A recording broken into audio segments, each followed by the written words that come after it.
the fact that we as a nation allowed the premier development agency in the world to be dismantled in a 30-day period or 60-day period, 90-day period without even a real fight was really disappointing. But even more disappointing to watch them continue to do it in a place like the State Department. I don't really disagree with the idea of streamlining. I don't think that's a bad thing. But in terms of the resources, I will say that in my Foreign Service experience, I didn't feel that I ever worked in an office or an embassy that was overstaffed. Quite the contrary. I mean, I never really worked a 40-hour week, except maybe my very first assignment doing visa work because you can't take the visa work home with you. The decline of USAID, that has had a profound effect. Not that it shouldn't have happened, but the way that it happened so abruptly, causing so much damage among our friends, partners, and allies. The State Department grew way too big, way too complicated, way too many duplications. So it desperately needed a major trim of eliminating some bureaus, of consolidating the ones that had overlap and things like that. So if the reorganization is done right, then the Department of State will be able to do its work much, much better. But you need the resources and you need the people with expertise to manage those resources. Don't, as we've all said, throw the baby out with the bathwater, and that's what's happened here. I think that the decision to restructure itself is an appropriate decision of the President and the Secretary of State. And I think every former diplomat would recognize that there was excesses in the previous system. But I think that everyone would also recognize that the abrupt termination of every contract, regardless of how effective it was really the wrong thing to do. And so I'm not going to second guess the President or the Secretary of State for trimming, but that should have been a 3 or 4 or 5 year process. So as not to leave our friends and partners in the lurch. I'm disappointed in the way it was carried out.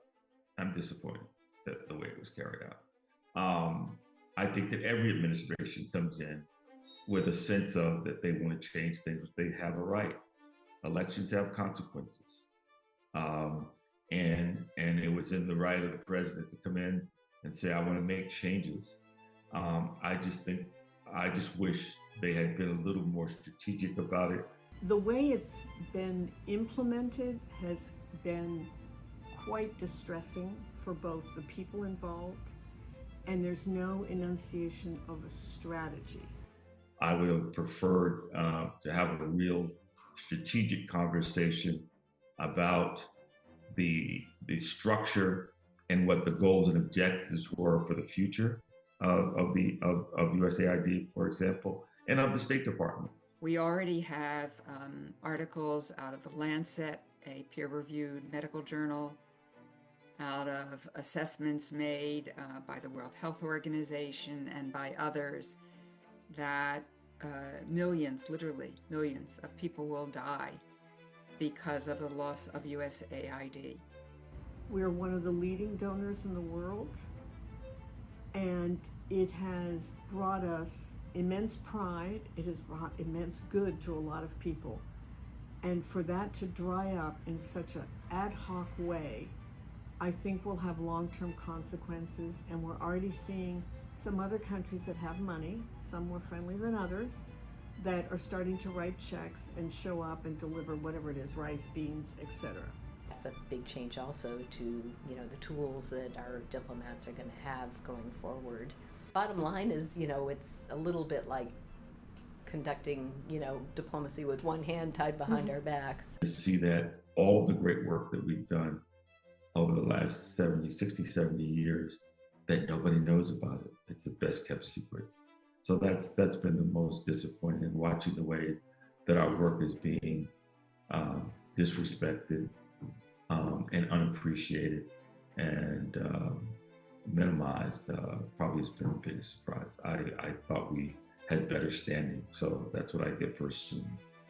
We're also losing a lot of our senior foreign service officers, our senior civil servants, who have expertise in language, in culture, in diplomacy, in negotiations, in technical expertise around arms control and economics.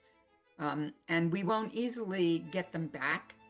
And young people who are coming into the service as either civil servants or foreign service officers won't have the mentors that they might have had before. I think it's going to be advocacy on your part and on your generation's part that's going to bring a lot of this back. But I also think policymakers, when calmer heads finally prevail, they're going to realize that we've lost a valuable tool.